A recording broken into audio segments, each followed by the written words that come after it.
in North America, and they have some unique adaptations in order to help them catch their favorite type of food, fish.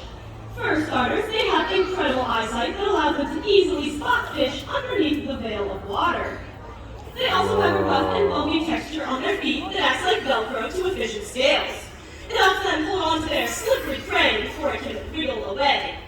Now, the bald eagle has come a very long way in the last 100 years or so. In 1963, there were fewer than 500 bald eagle pairs left in the lower 48 states. This was mostly due to a pesticide called DDT. It was used to kill mosquitoes, but instead it made its way into the rest of the environment and eventually the fish that bald eagles were eating.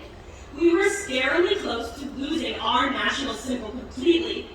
However, in 1972, DDT was banned, and I'm proud to say that the bald eagle has made an incredible comeback.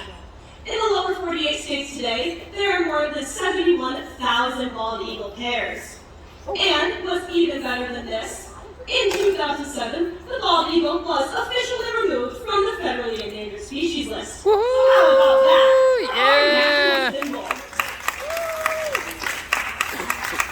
The story of the bald eagle just goes to show that by working together, we can save species even from the very brink of extinction. And that is a fact. Well, we hope you guys enjoyed